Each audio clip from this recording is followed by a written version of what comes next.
Blog Talk Radio.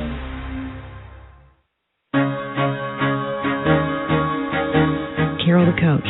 Sex, love, and relationships. We talk about it here. Carol the Coach. Compassion with contemporary relevance. I am a psychotherapist. I can be your personal life coach, and I can help you with your issues. There are no problems too small or too big. You can talk about anything. Speaker, columnist, radio TV host, and commentator.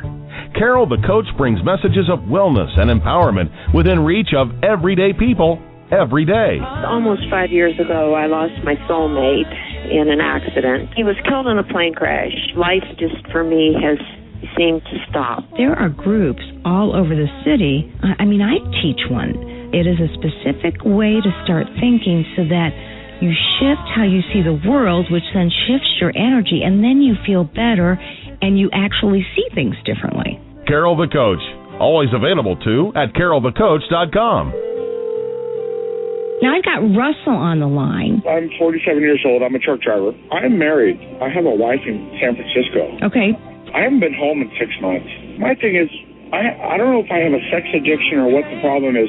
Why do I want what I can't have? And as soon as I can have it, I don't want it anymore. You're right on target when you say, I don't know if I have a sexual addiction. Well, guess what? Yes, you do. And you know what? That's my specialty, Russell, so you're at the right place. Continue. I meet women online, and I'm in a different part of the country. I travel all 48 states, so I love sex. I hear self-esteem issues. You never felt good enough, and you didn't feel like you were getting what you should have then, and you're reenacting that now. Do you want to change that about yourself? You get what you need. I got an interesting... Carol the... It's Carol the Coach, and I am Carol Jurgensen-Sheets, and we have a board that went a little nuts there, but you know what? It is all good. If there's one thing I've learned, it is not to sweat the small stuff and to work diligently to just do the best that I can. And, you know, if you've read The Four Agreements, probably one of the best books on self-help and development, you would know that clearly there are 4 Peruvian, Indian, commandments, if you will, that they live by. And one is just to do your personal best. So you can mess up once in a while, you can make a mistake, you can fail at something, and there's no reason to be so hard on yourself. And many of the addicts that I work with, once they're in recovery, they want to do it perfect. They believe that if they do things perfectly, then it will show everybody that they are really working a program, they're really taking things seriously, and yet at the same time, come on, we're all human beings. We all make mistakes. Now, I don't advocate for slips and relapses, but I do know that that is 100% part of the addiction cycle. So when somebody comes in and says, hey, you know, I slipped. I went into my middle circle behavior or my inner circle behavior.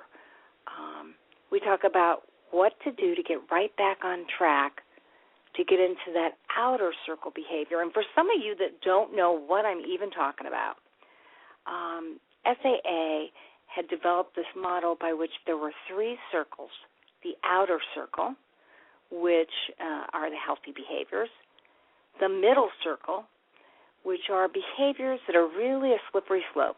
Oftentimes they will trigger bottom-line behaviors, and bottom-line behaviors are your sexually addictive behaviors. So, you know, for some of the people that I work with, masturbation may be a middle circle behavior, and for others, it is absolutely an inner circle behavior. It is the thing that will start them into fantasizing, which will take them down a road that just has no positive bottom line. So this book, The Four Agreements, talks about doing your personal best, never making assumptions, checking out with people how they feel. It helps them to be transparent and helps you to know where you stand. Not taking conflict personally, which is very difficult to do. You know that I've told you I work with so many addicts who really feel like they have imparted so many pains and traumas on their loved ones that they absolutely will be a doormat because they feel like they deserve it because they don't know what they can ever do to make up for the pain that they may have caused in the past. And if you are a person that really wants to get healthy, that means you got to respect yourself too. And that is so very important. So doing your personal best, not taking conflict personally, not making assumptions. And the last one is being impeccable with your word, which means you don't gossip, you don't share information you're not supposed to, you don't say nasty things to people, you don't attack, you really think before you speak. So try those 4 things and see if that doesn't help you to feel as if you really are improving your sense of integrity, which is so much a part of sexual addiction recovery. Now, I got an email this week from a man, let's call him John. That is not his real name. But he said, Carol, I'm a huge fan of the podcast. I particularly love the ones that talk about love addiction. Now, I have to tell you that if you are listening to the show for the first time, or if you've kind of scanned the shows I've done in the past, you can either download them directly from Blog Talk Radio, and that is the internet radio show that you're listening to right now, Sex Help with Carol the Coach, or you can go to iTunes and download every single show I've done for over a year and a half. So John says, I was born into a family where my mother developed cancer soon after I was born. I was not able to bond with her, and I believe that I have developed love addiction from this. She survived but blamed me for the cancer and alternated between idealizing or idolizing and denigrating me. I was neglected and failed to bond with my mother. Well, John, I can understand why you would have failed to bond with her. You know, people that are your support systems do not degrade anybody. And you know, it's not uncommon for somebody that you love, whether it be a brother, a sister, a mother, or a father, a boyfriend, a girlfriend, to perhaps speak harshly to you on occasion. But to blame you for cancer? Come on. You know that mom was having a hard time coping, and she wasn't able to empathize with you. You said, you know, you were born right after she had developed that cancer, and I suspect she was experiencing her own trauma.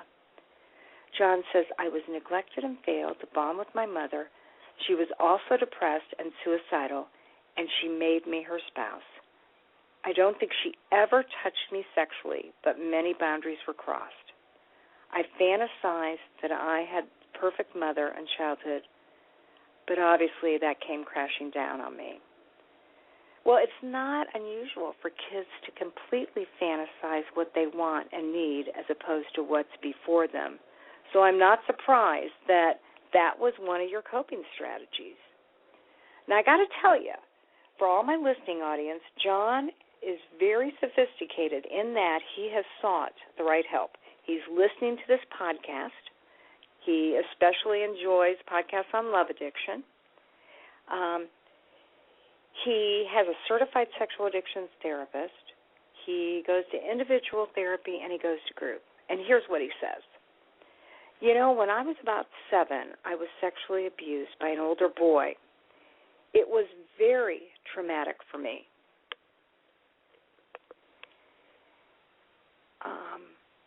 And as a result, I suffer from sexual addiction. I am a straight man, but I had a period where I acted out with transsexual prostitutes. My therapist says those were attempts to relive the trauma. He called it repetition compulsion. I have stopped these behaviors. Yay, John, because, you know, that's absolutely true. So often in life, when you've been traumatized as a child, you reenact the trauma by compulsively creating situations that on some level repeat the old behaviors. So John has done a great job of stopping that behavior. And as I indicated, he says, I go to a CSAT, a sexual addiction group, and a group for adult survivors of child abuse. I'm reading a lot, too, but I just feel awful about myself. I'm depressed and sad, and I'm struggling to deal with my love addiction, let alone my sex addiction and depression over the past. John says, I am dying to find the love of my life, but every relationship I get in, I just recreate the issues with my mom and end up miserable. More repetition compulsion. Do you have any ideas of how to move past this stuff? Yes, John, I do. And as I promised, John would have actually called the show, but he has group on Monday nights. As I promised, I'd tell you what it is, but you're probably not going to like the answer because the answer deals with primarily taking care of yourself. You know, nowhere in this did I see any indication that you have a lot of self-care. Now, maybe you do.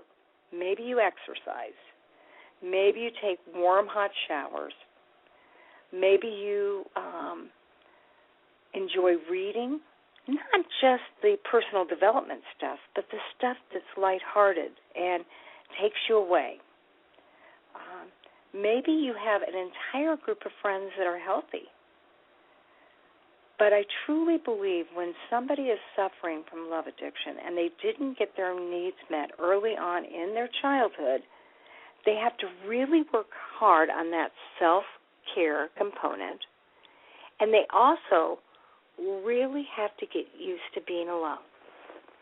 And at the same time, I would encourage you, John, to create a family of choice.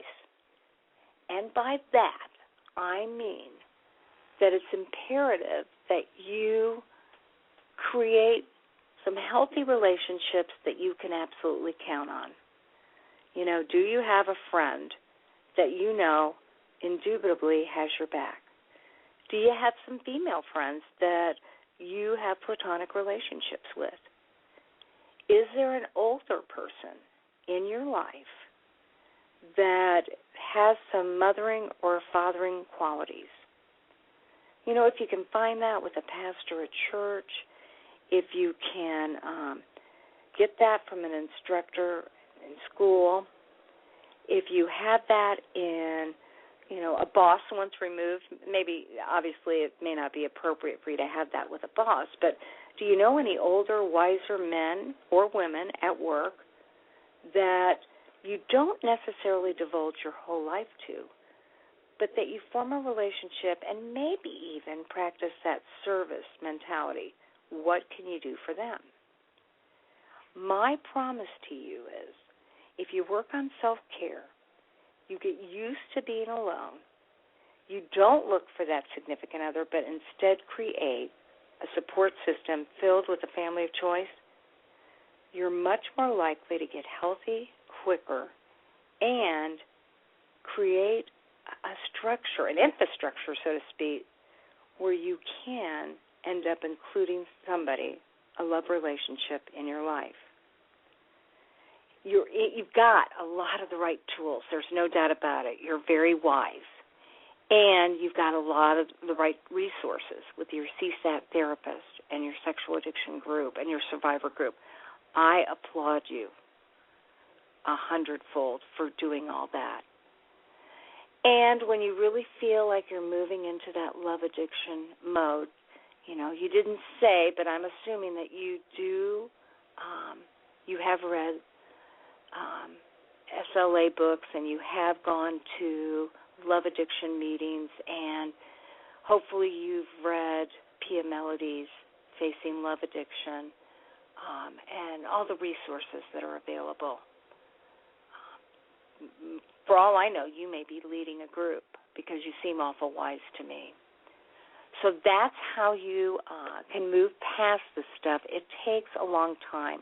Patrick Carnes says it takes 3 to 5 years to retrain the brain to not light up with the old stuff, but to feel satisfied with the new stuff.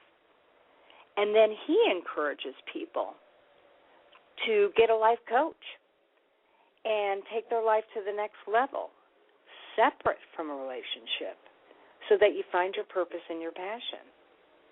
Now, John, I'm a life coach, and I know what that's like to, once somebody is healthy enough, concentrate on what would make them feel fantastic, what would make them feel like they are making a difference in their life.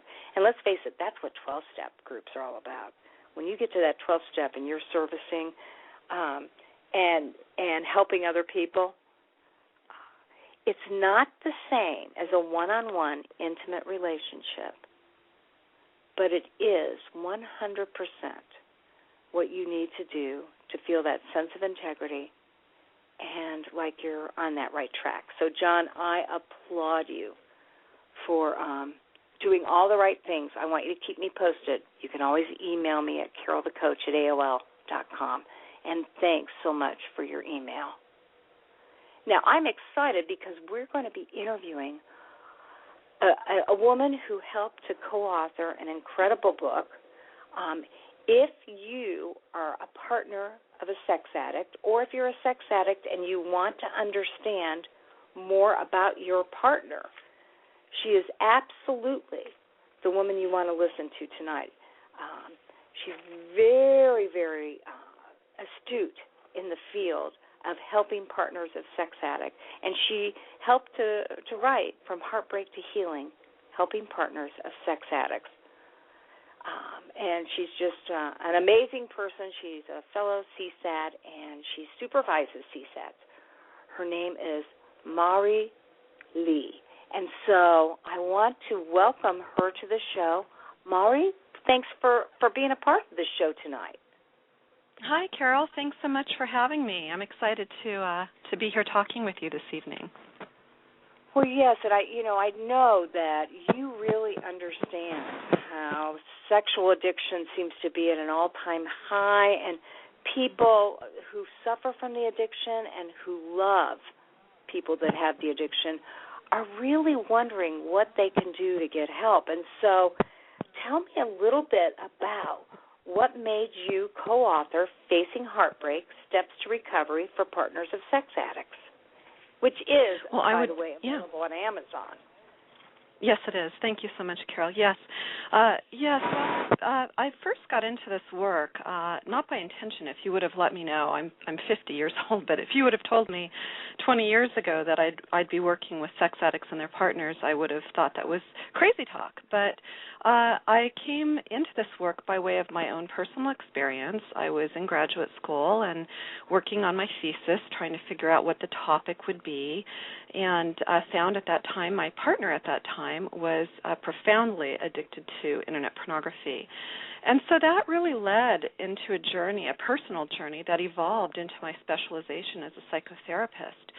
So when I work with sex addicts and partners, I have, of course, my clinical hat on, but I also understand that heartbreak and that trauma and the betrayal as a former partner of a sex addict and what that really looks like from the inside out.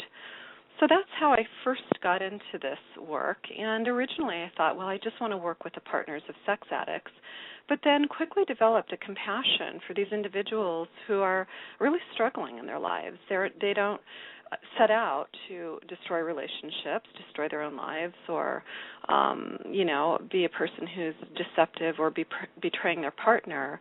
And from there I realized that I was very interested in working with sex addicts and helping them on their journey toward healing.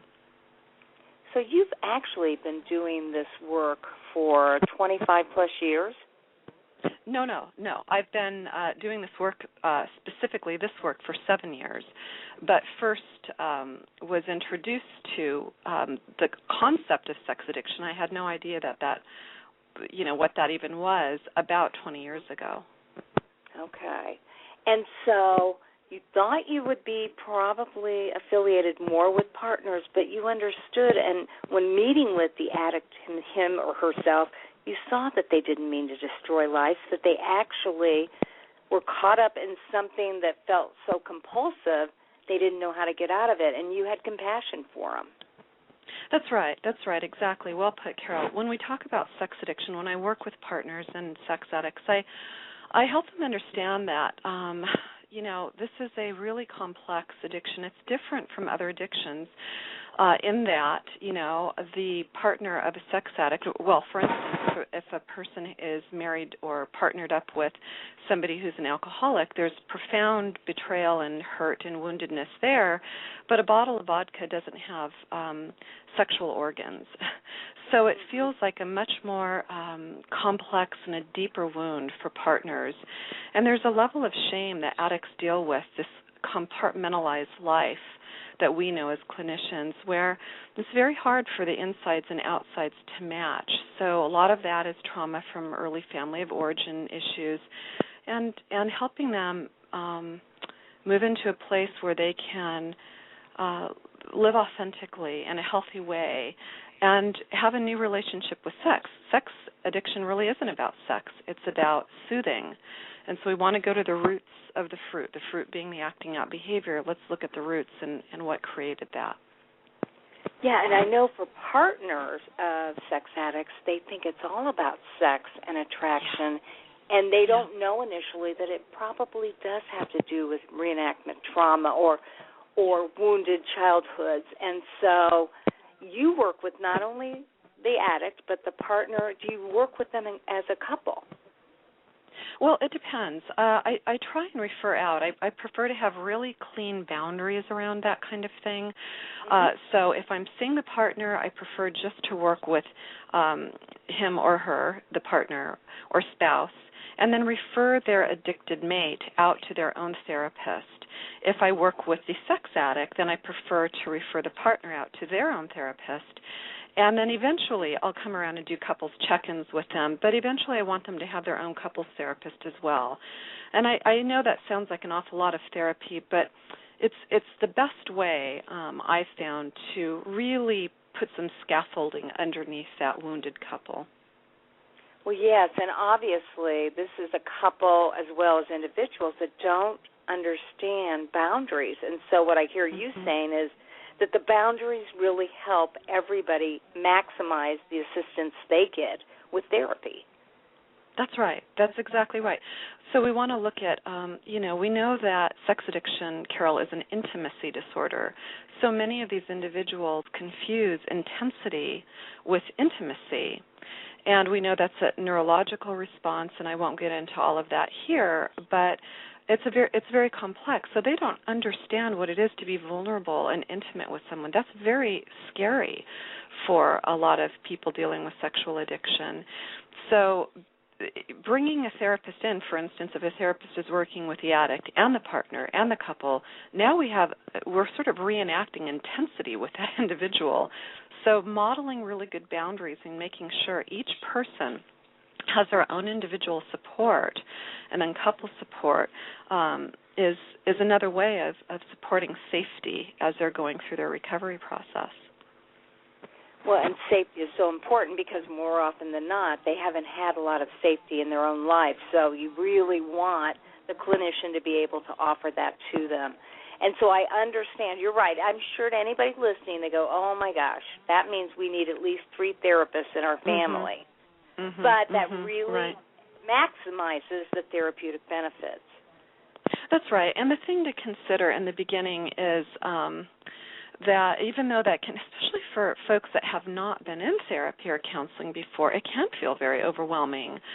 But it really is the best way of doing this work. Get in so that you have your own safe space to be able to for partners to heal, and for the addict to have his own or her own safe space to heal and grow and build insight, and then move into couples work. So, couples work may happen 3 months into the work, it may happen 6 months into the work, but we don't want to put the cart before the horse. So each person needs to have their own individual therapist in the beginning, and it is important. Oh, absolutely. Now, help me to understand how you decided to become a CSAT, because obviously for anybody listening, a CSAT is a certified sexual addictions therapist. Did you ever consider doing this work without getting the certification? No, I did not consider doing this work for a couple of reasons, Carol, and I think that's such an excellent question.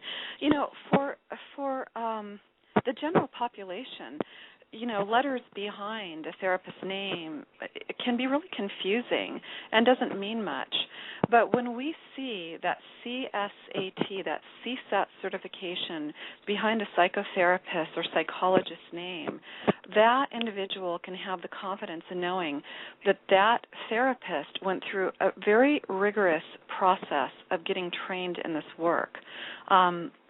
So outside of graduate school and then all of the clinical hours that we psychotherapists have to build, and then the licensing process, in order to be a CSAT, you have to go through about another year or two of certification training where you're supervised and you're learning the really specific areas of how to treat individuals that deal with sex addiction. So we see people, unfortunately, you know, go ahead and hang a shingle, you know, and open up a practice and say that, oh, yeah, I work with sex addicts, because it's sort of the media buzz right now around sex addiction. But those of us that have been doing this work far before Tiger Woods and others hit the scene, and it became sort of this popular buzzword, we know the requirements of doing this work. So just like I wouldn't go, if I was having back pain, I wouldn't go and see a podiatrist, right? I would go and see a chiropractor. And then if the chiropractor was saying, I think you need to go and see a spine doctor, I would go to that spine doctor because that's a specialist. And then I wouldn't allow the chiropractor to operate on me. We want to make sure as therapists that we are not operating out of our scope of practice. And I don't know if you've experienced this, Carol, but with me, every so often, probably more often than not, unfortunately, I will have clients come in, sex addicts and partners, sharing terrible stories of being in the wrong hands with you know, not working with a CSAT. So I do think it's very important when we're seeing a specialist that we understand why they call themselves a specialist. Absolutely. And then you have an LMFT next to your name. So tell me a little bit about that license and what that's all about. Sure. So I'm in California, Glendora, California, and in the state of California, each state has a licensing board, of course, but in my state that I'm licensed in, the title of my license is licensed, right, marriage and family therapist. The other terminology that you've heard me refer to is psychotherapist. But the license is licensed marriage and family therapist. So any client who's looking for counseling, they want to make sure to ask the right questions about, you know, they want to do their homework. You know, are you a licensed professional? If so, what is your license in? How about, do you believe that sex addiction exists? Are you certified to treat sex addicts and their partners? Where were you certified? So you really want, it's okay to ask really specific questions, and you want to be able to know, as you're building rapport and trust with a therapist, that they will openly answer with 100% transparency any questions like that about their license. Mm-hmm. So that is a good question to ask if you're looking for a therapist. Not only find out if they're a CSAT, but find out if they're licensed. Because obviously you can't be a CSAT unless you're licensed. That's one of the beautiful things about that CSAT process is they check all that out for you. If they're claiming to be a CSAT, then they have gone through some rigorous training as well as scrutiny to make sure that everything is on board, including malpractice insurance and all sorts of things. Now, yes, they do a very rigorous screening there, and you want to ask that therapist, even if they are licensed and they're certified, what majority of clients do they treat that are sex addicts and partners of sex addicts? You want to know that this clinician has a specific recovery program before you as a client are spending your hard-earned money, your precious time, and opening up your heart and your lives, you know, and inviting that person in to work with you. Yeah.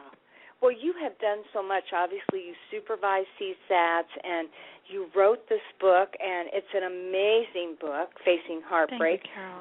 Thank you. So how did you get interested in writing a book for partners of sex addicts?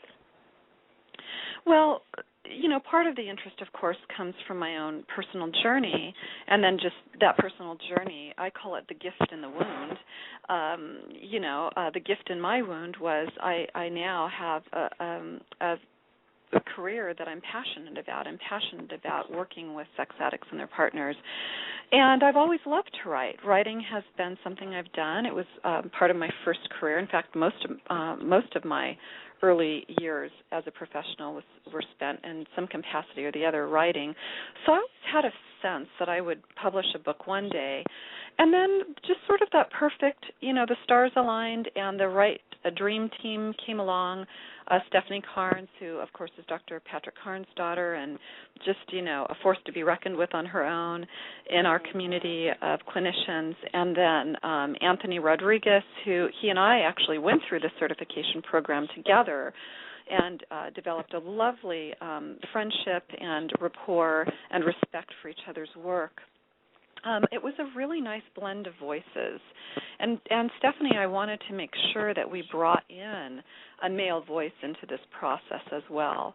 So one thing that was very important in writing Facing Heartbreak for all of us was we wanted to make sure that this book was not just focused for women, female partners of sex addicts. We wanted to make sure that it was gender neutral and orientation neutral. So this book is written for both male and female partners of sex addicts as well as straight and gay partners of sex addicts. Well, that's fantastic. And again, I'm speaking with Mari A. Lee, and she has co-authored Facing Heartbreak, Steps to Recovery for Partners of Sex Addicts with Stephanie Carnes and Anthony Rodriguez. And, you have been so recognized nationally for the work that you've done with addicts and with their partners. And this book really helps partners to work through not only their feelings of shock, betrayal, fear, anger, and trauma, but there are exercises in this book that help people to get healthier. And so I was wondering if you could share one of the exercises in the book. Oh, I'd be very happy to. Well, let me think about that. There are a few that I really love, but I think the one that I like the most, that I've heard the most feedback from, is anger in the driver's seat. So the way that I describe this exercise is oftentimes partners come in and they're confused, they're traumatized, they're in a state of betrayal, and they're angry for good reason.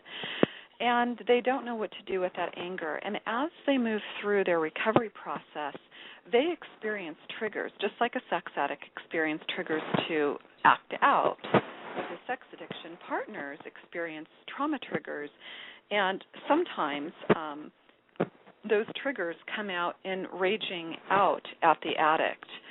There's blaming, there's shaming that goes on, and really what we're looking at is a PTSD, a post-traumatic stress response from the partner. They don't know how to regulate that pain. They're nowhere near building up trust. It's a long process. So in learning, one of the chapters discusses how to express these really challenging emotions in an appropriate way, in a non-aggressive but very assertive way, how to assert boundaries, how to express the anger, and how to recognize it. So anger might be the driving emotion in the driver's seat, but really oftentimes what's whispering in anger's ear are the backseat drivers. So we might have humiliation, shame, confusion, fear.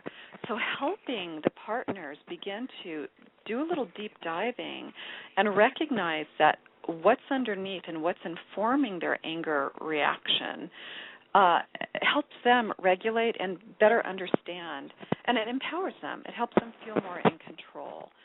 So that's probably one of my most favorite exercises, but there are I must say there are many, many helpful tools for that partner to build a toolbox. So obviously you said that exercise itself helps them to dig deep. And the number one thing they're digging deep for is? Well, the number one thing that they're digging deep for is to have, so many times partners will say to me, why didn't I see this coming? Or what is it about me? Aren't I enough for him? The sexual energy that's due our relationship has now been spread out all over the place through pornography or prostitution or whatever the acting out behavior is. And I don't understand, how did I not see this coming? And helping them, dive underneath that anger and start healing some of those wounds helps them start looking at early roots to their own pain. It doesn't have to be all about the addict. They deserve an opportunity to say, you know what, I'm going to stop and pause, and I don't have to live in the past, but the past does live in me, and it really informs a lot of my choices until I take a moment, take a beat, take a season, and give myself the gift of healing. And oftentimes, as they begin to put their focus back on themselves, their self-worth increases, the trauma reduces, the anger begins to be replaced with insight. It's really a beautiful, beautiful process, Carol. Yes, and, I know that I've had 3 people use your book just in the last month, and they said, all of them in no uncertain terms, oh, my gosh, these people wrote as if they were in my head. They know exactly how I feel, and they know the work I need to do. So there is some predictability. I oftentimes say the partners appear to be more traumatized than the actual addicts. They're the ones that end up feeling like if they had been different, things would have been better. And so that's right. Exactly what you're addressing right now with that exercise, anger in the driver's seat. That's right. Yeah, we want to look again at taking really addressing that internal dialogue, am I not good enough? And it's sad, Carol, when we see partners that come in that are considering plastic surgery or crash diets or any number of really extreme measures to try, or even have participated in the sex acts or pornography as a way of feeling like somehow this will add value to their sexual self-worth or just their value as a mate. And helping these individuals reframe that and develop a really healthy relationship with their sexuality, it's important because these are shattered people that are coming in. Well, and again, you really understand because of your own personal experience and your years and years and years of working with this. I mean, clearly, not only did you get your CSAP, but you had to get enough experience under your belt to decide that you were going to go for the process of supervising CSAPs and helping other clinicians fine-tune the skill of working with sex addicts and their partners. So for anybody who's interested, her website is www.marleetherapy.com, or you can contact Marie at 818-521-4370, or email her at marleetherapy@yahoo.com, and that is MARILEETHERAPY @yahoo.com. You have a beautiful website, I might add. It's just really well done. Yeah, a lot of resources. You can see that your entire clinical practice is to assist people in seeking support and resources to make them feel better and to work through the process. So I can't commend you enough for doing that. Now, when you wrote this book, you said it was so important to have a male because you wanted it to be gender neutral. And my experience with men who are partners of sex addicts is they feel less comfortable expressing any feeling besides anger, and they oftentimes feel immobilized as to what to do because they can't believe this is happening to them. Yes. The wound, it's the root feelings are the same, the betrayal, the anger, the confusion, the fear.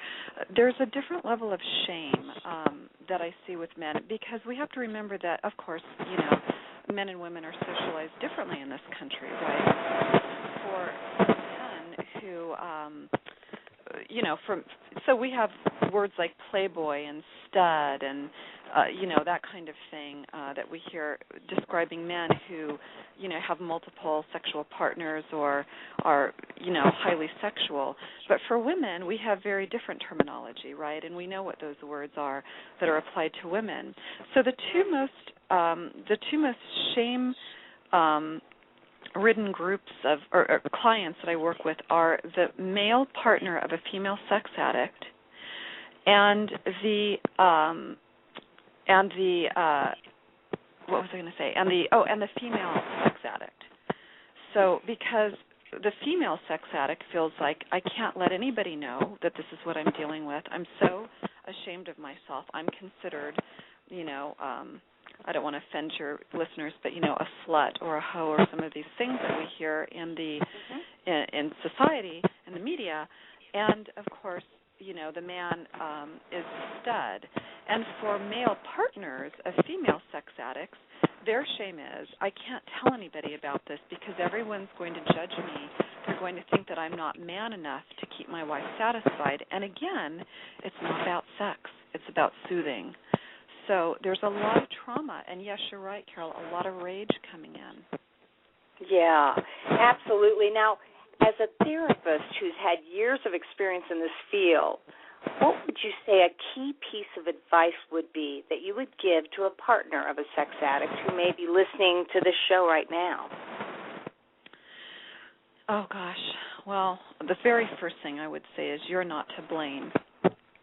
You're just not to blame for your current or your former partner's sex addiction. It doesn't matter how angry or sweet or young or old or heavy or thin or beautiful or plain or successful, rich or poor, you didn't cause this and you can't control it. And so out of that, I would say try your best not to personalize those destructive choices that your sexually addicted partner or spouse has made. And I would really encourage them to seek their own healing, to give themselves the gift of putting the focus back on themselves, to step away from the snooping and all of these behaviors that we see in partners, these trauma behaviors, right? These have been formally labeled as codependent, but we know now that these are traumatic responses to the process of deception and being betrayed. So whether they decide to stay in the relationship or leave the relationship, it's so important for them to make their own recovery. And really, until recently, we didn't have enough resources and support for partners, and that's growing, And that's my advice. Really seek out their own therapy, and they deserve that gift. Well, absolutely. Now, do you have some future books or projects in the works? I do, Carol. Thank you for asking. Yes, I have a couple of things, but the thing that I'm most excited about is a book that I'm writing individually, and it's called The Gift in the Wound, Stories of Resilience and Courage. And I'm really excited about The Gift in the Wound. It's a little Mariism that I often share, and it's an exercise that I developed years ago with partners, helping them try and look at some of the gifts in this wound. One of the things, of course, being their own healing process. But it's just filled with inspiring, true life stories of individuals, clients who have forged ahead in spite of very great odds. And I'm just very proud of their journeys. They've managed to weave together lives that surpass anything they could have imagined. And all of that, in being partners of sex addicts. So, so that's The Gift in the Wound, Stories of Resilience and Courage. Oh, and when is that going to be out? Well, I'm hoping it'll be out sometime at the beginning of 2014, but I'm doing an awful lot of workshops coming up this fall. So some point, I'm going to say within the next year, but it's a work in progress. Well, we have a lot of clinicians who also listen to the show. So tell us a little bit about the workshops you're doing and where will you be and when will they be? Great. Well, I conduct these workshops. I do a lot of trainings for individuals. In fact, just got done with a training up in Northern California for a group of marriage and family therapists here in California, and did a whole training on how to work with partners of sex addicts, because we know, Carol, it is a complex work, and you really need to know what you're doing in that work. And so I have that workshop that I've been doing, and that is happening in Glendora this fall, date to be determined. It'll be announced on my website. And I also have a page for professionals on my website where I offer a lot of really good information, e-books of exercises, workshop kits, just all kinds of different things that they can take a look at in terms of resources. And then, my next workshop is actually not for clinicians. It's going to be for couples, and that's coming up this summer, and it's a couples communication workshop. And, again, all of that information is on my website. So a lot of things going on, but I'm so pleased to know that you have therapists that listen to this show, and I just encourage them, if they're interested in this work, to move forward, get the training, that they need to support these hurting individuals, and I find the work to be extraordinarily rewarding. Well, and I might want to add that for clinicians, Gentle Path, which is a publishing company, has so many of these important publications, books available, and there's a lot of stuff for the partners and sex addicts on that website too, and that is www.gentlepath.com. And for anybody who's looking for a CSAT, obviously Mari's in California, but you can attend her workshops, or you go to www.sexhelp.com, put in your state and your zip code, and it will come up with the people that are closest to you that have been clinically trained in this specialty. That's right. So this book has just been instrumental, and obviously anytime people get to work on exercises and get to do their own personal self-growth, they're one step closer to developing a healthy sense of self-esteem and a healthy relationship. I just want to thank you so much for the work that you're doing. This is one of the best partner books I've ever read, and certainly has more exercises than I think any book that I know that's available to partners. Are there other books you might recommend that Gentle Path publishes or elsewise that you think might be helpful for partners, besides, of course, Mending the Shattered Heart by Stephanie Carr? Oh, okay. Yeah, I was going to mention that. Well, I thank you. First of all, Carol, thank you so much for those very kind and supportive remarks. And our whole passion in writing this book is to support partners so that they feel like they have a safe place to go. If they can't get in to see a therapist, they have a resource that they can use every day to help them through this really challenging journey toward their own healing and recovery. But let's see. I really like, Maureen Canning. She has a book that's really fabulous. I think that's for female sex addicts, though. For partners, there's not a whole bunch of stuff out there. There's Mending a Shattered Heart. I love that. And, nothing is coming to mind right off that. I'm not trying to do that deliberately, that's okay, because Mari, I'm the author of this book. I just can't think of anything. Have you read the narrative, House Interrupted, which is... I have, really, yes.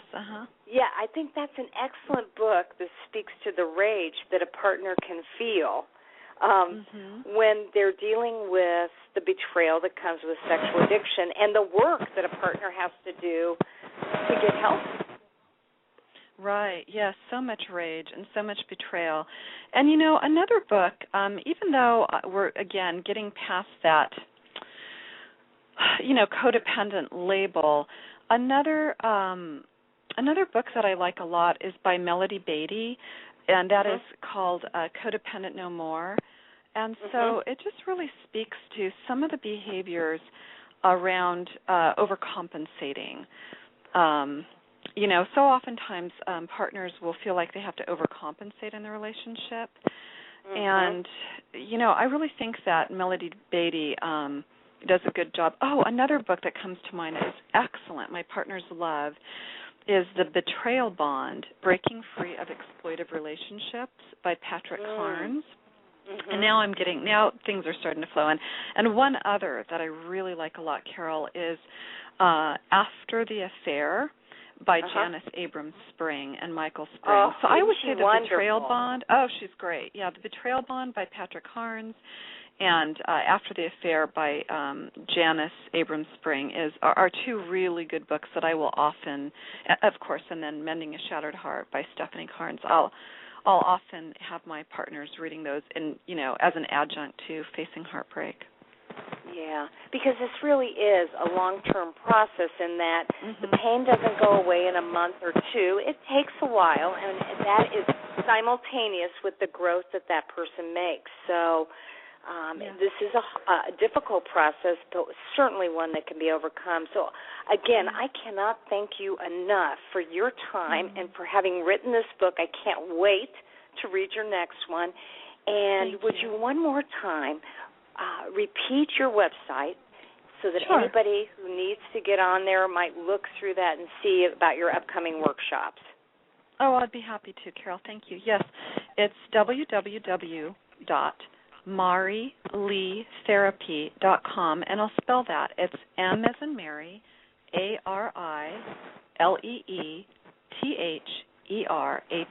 So marileetherapy.com. And the books that I just mentioned and so many other resources are under my resources on that page.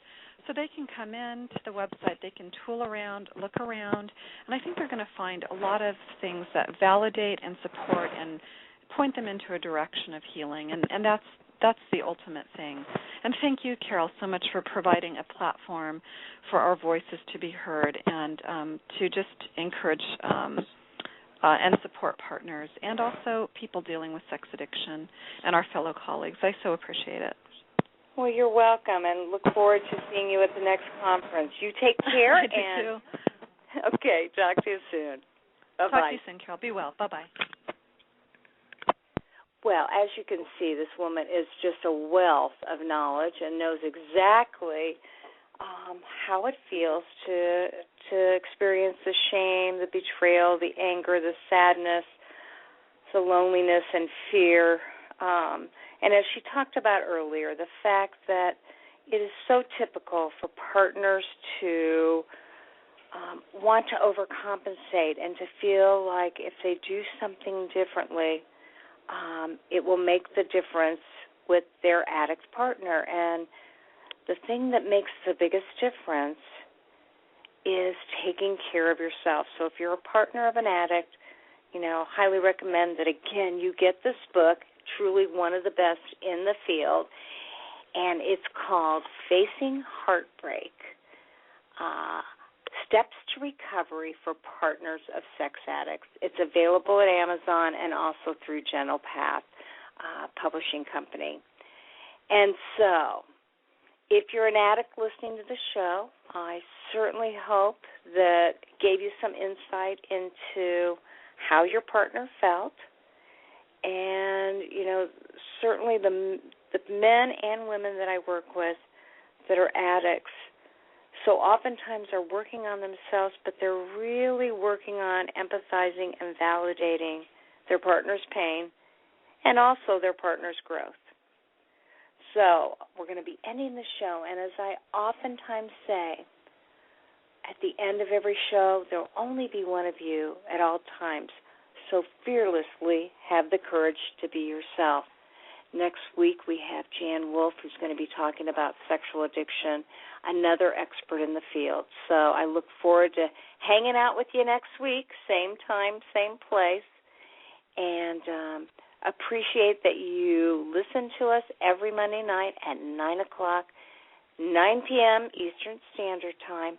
You can always contact me at carolthecoach@AOL.com, or you can go to my sex addiction workshop website, and that is sexhelpwithcarolthecoach.com. And if you want my life coaching information, if you want to see what I look like, what TV appearances I've done, you want to hear some of my radio shows from around the country, you can go to www.carolthecoach.com. You be well, and we'll see you next week. And fearlessly have the courage to be yourself. Have a great night.